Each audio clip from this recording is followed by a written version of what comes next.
So what would actually happen to your body if you actually gave up sugar for 2 short weeks? And I know a lot of people will tell you that the trend for eating sugar is a lot less than it was before. And so how can that account for all of our health problems? Well, you're about to find out. Let's first dive into the benefits of what would happen after just 2 weeks of not eating sugar. The first thing you would notice is your face would be less round, okay, less puffy. I used to have kind of a puffy, roundish face. Now, it's not a full blown moon face, but it was definitely rounder and it wasn't as thin as it is now. So the shape of your face will change because you're going to have less fat in your face. Number two, you're going to notice less puffy eyelids. You can always identify how much sugar someone's consuming by looking at how puffy their eyelids are.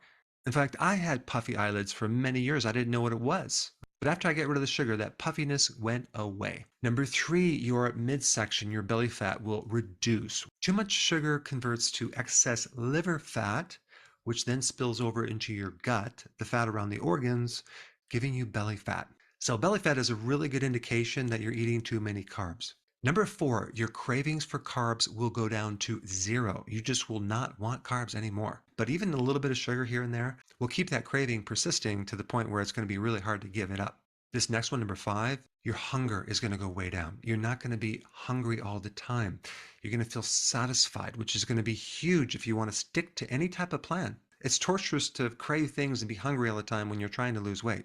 So sugar increases insulin, and insulin makes you hungry. The next one is your mood is going to greatly improve. If you were depressed before, if you had anxiety before, you're probably going to be a lot calmer. You're going to feel more up. I remember getting a success story from this gentleman who was very, very depressed to the point of suicide. In fact, he wanted to kill himself.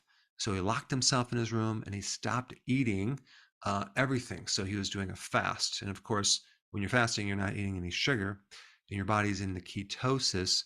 And so by the third day, he felt wonderful. His depression went away. And so intermittent fasting or fasting and lowering your carbs create a similar effect.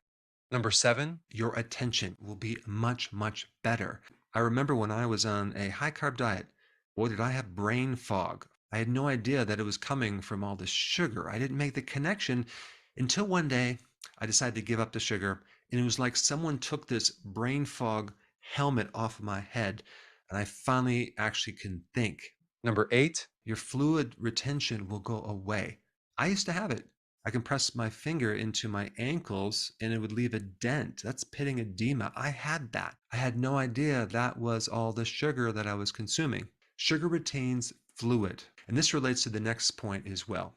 Your eyes are going to improve, your kidneys will improve, your arteries will improve, and your nerves will get better because those are the four tissues that higher amounts of sugar will affect. And when it comes down to the eye, you can gain more fluid into the eye, increasing your risk for glaucoma when you have high amounts of sugar in your blood. Because think about this, if you have this concentrated sugar in your blood, well, it pushes off into other fluids like in your eye.